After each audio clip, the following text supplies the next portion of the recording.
484 BCE, an Ionian Greek was born in Halicarnassus. We call it Bodrum today, in modern day Turkey.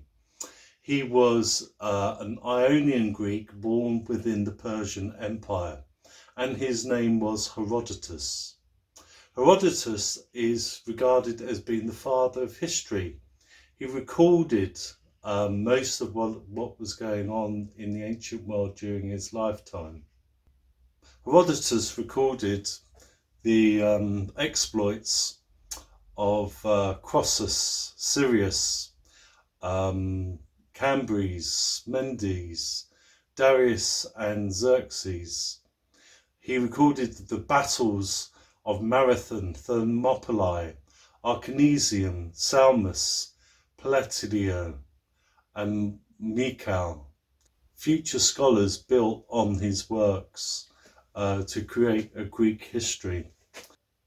He visited Egypt sometime after 454 BCE. That would put him in his 30s. His commentaries give us an idea of life in Egypt. He said there was this black Nile fertile soil. You could literally throw the seeds on this black earth and things would grow. He said children ran around naked until they were 11 or 12. He gave an impression that life could be really great. Life under the Persian rule was very cruel. That's what he says in his commentaries. Herodotus came from an influential family. Remember, he was born in modern day Bodrum. The Greeks called it Halicarnassus. He was recording stories which originated from an oral tradition. They've been passed from one generation to another, been passed down verbally. And he wanted to write these stories down. You have to remember that in the ancient world, they had no radio, TV, gaming machines, God dear, internet, newspapers. So a good way of communicating and entertaining yourself was through stories. These stories that he wrote down, he made them colourful, interesting and fun. Nobody wants to listen to something that's not fun. And of course, some of the tragic stories were there as examples that although your life is tough, a demigod's life could be tougher.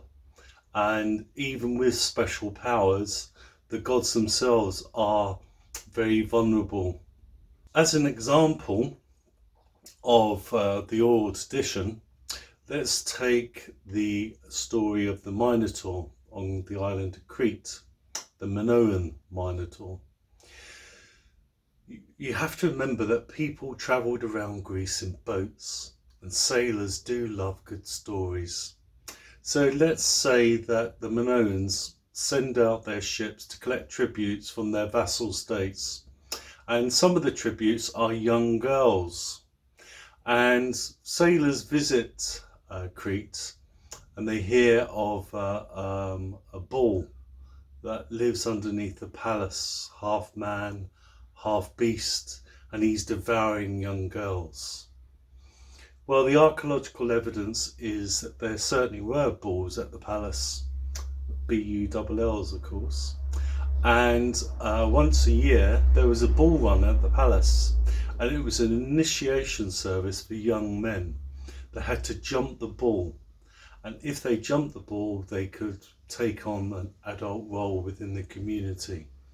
So you can see that from one generation to another, this story, which started off as a bull run, ended up with being a half man half beast idea, and then this half man half beast starts devouring young girls, which is the tribute from to the Minoans. Why did the Minoans want young girls as part of their tribute? Well, not eating them.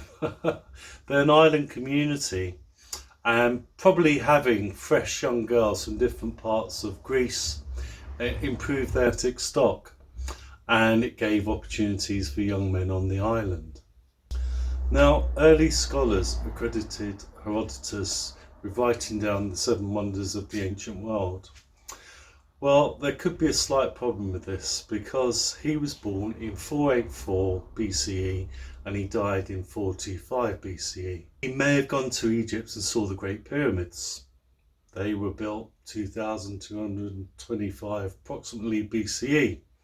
He may have gone to Babylon to see the Hanging Gardens.